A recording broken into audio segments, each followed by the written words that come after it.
Hey guys, and welcome to the Working Money Channel. Brand new news coming out. Visa is partnering with Spanish banking giant BBVA for a 2025 stablecoin launch. Guys, this one courtesy of ISO 20022. Let's do it.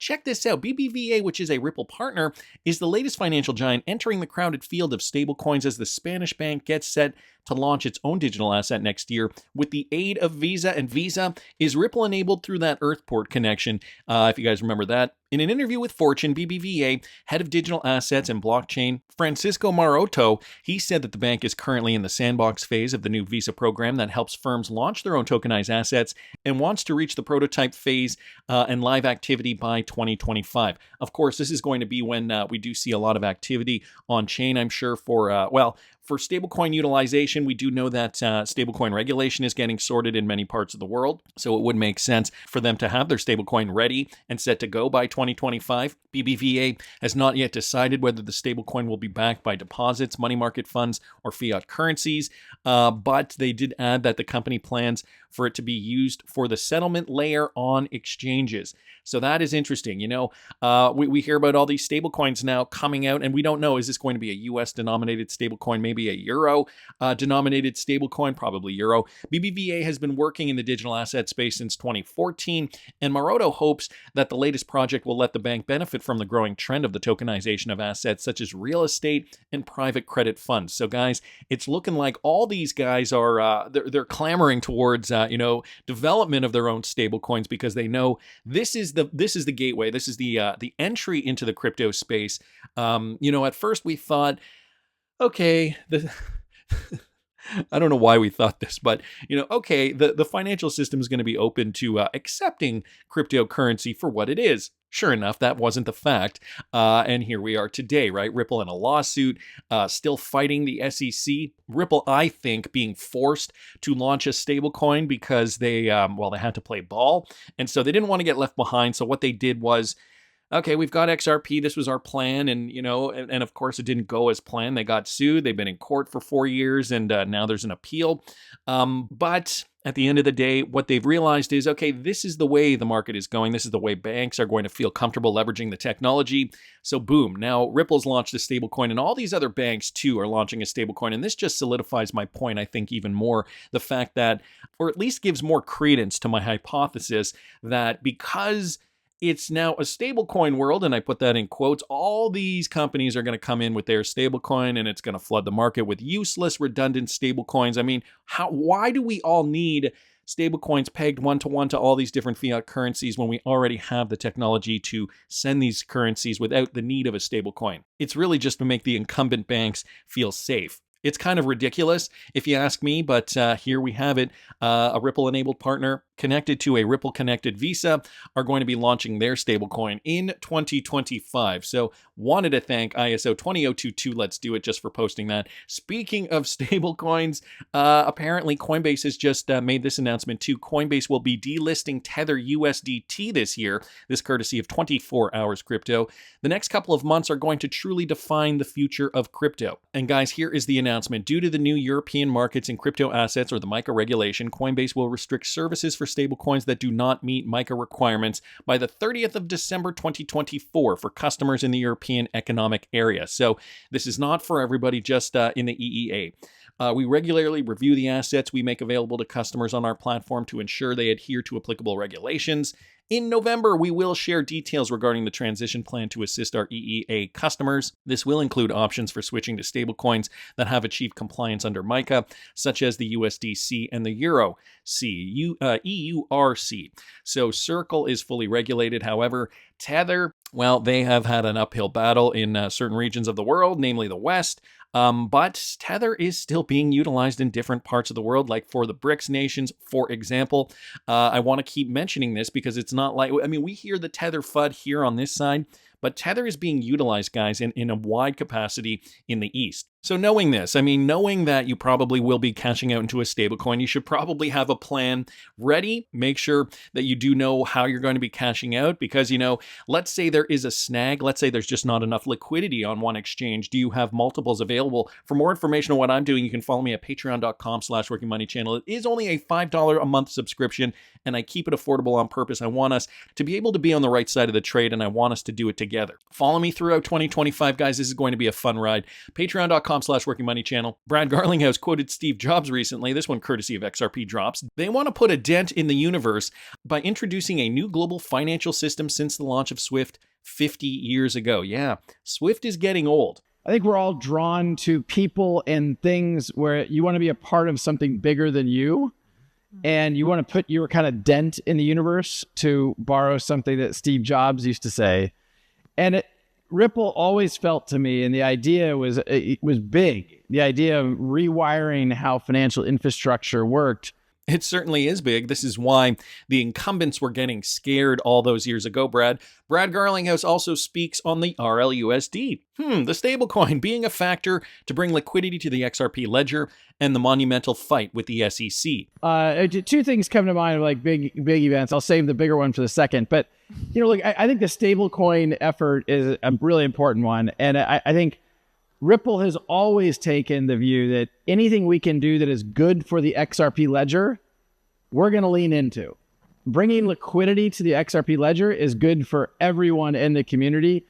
And anytime I read online or just somebody saying that Ripple somehow isn't committed to the XRP ledger, I just think that they totally are missing it. Like, we're 100% committed to the XRP ledger. We always will be. And we would only do a stablecoin if we thought it was good for the XRP ledger. But I think that's going to be an exciting step around the RLUSD. Like the second one, which I'm sure Monica was letting me talk about, but getting sued by the U.S. government is not a fun experience. And I think it was pivotal for Ripple, but it was also pivotal for the crypto industry at large. And I think not just in the United States, but even globally. We had sort of an opportunity to settle that without fighting the fight. We ended up deciding to fight the fight, and it was expensive. It was certainly stressful. I was actually, right before I got up here, I was reading on Twitter, and somebody on Twitter was commenting how much it looks like Brad has aged over the years. It's like, well, the government sues you, it stresses you out. Anyway, that was certainly an important step for the company, but an important step for crypto at large. And I think I'm proud of the fact that we stood up to what I think is kind of a U.S. government entity that's being a bully and still being a bully to other entities. Thank you. Anyway, so those are, I think, a couple of momentous events in the history of Ripple. So just to reiterate, I mean, there are no plans to ditch the XRP ledger. Ripple still has a stake in the XRP cryptocurrency. They need it to be liquid. They need it to be a high enough price to transfer value. We're moving away from cross-border payments, looking at the bigger picture now. Of course, the SEC getting in the way. And then there's the RLUSD. And I still maintain that, all these banks, all these companies are creating their own stablecoins now because this is the name of the game. Everybody's got to play ball. And Ripple is doing it with the RLUSD. So wanted to thank Mr. Man there and wanted to thank XRP Drops, of course, 24-hour crypto and ISO 20022. Let's do it for bringing all that up. Now, this was some interesting news that was just released yesterday. And is it a coincidence that we're getting an SEC appeal? XRP conspiracy theorists will love this one. This one coming from Crypto Insight UK. The timing is mad. SWIFT, guys, brand new news from SWIFT, exciting news. Starting next year, financial institutions from around the world will start trialing live digital assets and currency transactions on the SWIFT network. This marks an important milestone in our journey to enable banks to transact interchangeably across both existing and emerging assets and currency types using their current connection to SWIFT. As new forms of value emerge, our intention is to continue offering our community the ability to seamlessly make and track transactions of all kinds of assets using the same secure and resilient infrastructure that is integral to our operations today. So guys, these live trials of digital asset transactions are going to be going live on SWIFT in 2025. Things that make you go, So the conspiracy goes as such. I mean, they have been keeping Ripple down for a very long time, preventing them to get out of the gate, and then, bringing upon this stablecoin legislation probably so that everybody can, be kind of at the same point here, as Swift did in fact need the time to play catch up with this burgeoning cryptocurrency sector. So I have a feeling it's because these guys have been sitting on their laurels for so long. They realized they were behind. They needed to catch up. And so, they told their friends, okay, their politician buddies, everybody's in cahoots, to slow it down. Yassine Mubarak here posting this. This is the real damage the SEC lawsuit against Ripple has caused. Lost time and lost opportunity at adoption. Nothing is more frustrating in business than knowing you have a product market fit and ahead of everyone else, only to be locked out of the market long enough until your advantage no longer matters. The powerful incumbents will protect their dominating position at all costs. So here we have it, guys. He was also retweeting out the Swift announcement. Vandal Crypto here saying, so Swift announces this news right after the SEC appealed. What are the chances? Yassine Mubarak with the icon that pretty much represents things that make you go, Tom here saying Ripple basically provided Swift everything they needed to advance into the digital age, only to have Lubin, Novogratz, and Galaxy and their corrupt political connections to rob them. Yassine Mubarak agrees to that. XRP here saying, hi Yassine, do you think Swift will not adopt XRP? What technology do you think they are talking about in their tweet? Well, it is interesting because Swift is capable of so many types of integrations. This one coming from Michael: Swift to start live digital asset trials in 2025. So guys, here's some more information on this. North American, European, and Asian banks will start conducting live bilateral transactions in digital assets on the Swift network in 2025. This is a great leap forward towards incorporating digital currencies and assets into existing financial systems.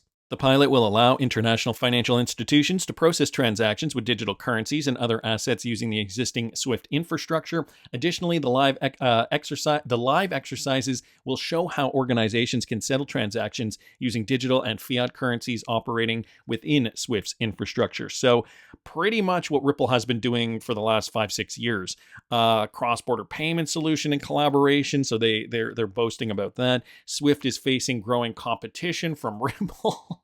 Well, Ripple was already gonna blow them out of the water, but because of the cheating and the unfairness, alas, here we have finally Swift finally catching up. Even though Swift occupies the leading position in the cross-border payment market, it is challenged by new market entrants that use blockchain technology, including Ripple. So guys, this article is still stating that Ripple is a driving force and is going to be competition for Swift. In a report from investment bank Houlihan Lokey, which we did talk about the other day, Ripple was identified as a competitor.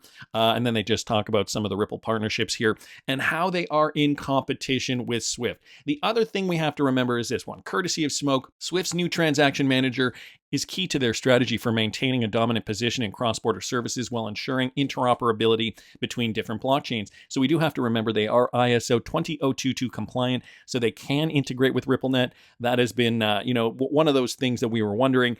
They're going to be able to settle with all kinds of different technology like R3's Corda as well. So this is the thing, right? Since Swift is the incumbent, they need to be able to integrate with different types of technologies because this is going to be the face of finance, okay? The transaction manager achieves this by using ISO 20022, as he puts it here, as a common standard for blockchain-based financial messaging. It also integrates third-party platforms like R3's Corda to move value across multiple digital assets and execute instant payments. So, and then we have the stablecoins being developed are going to need to be interoperable as well.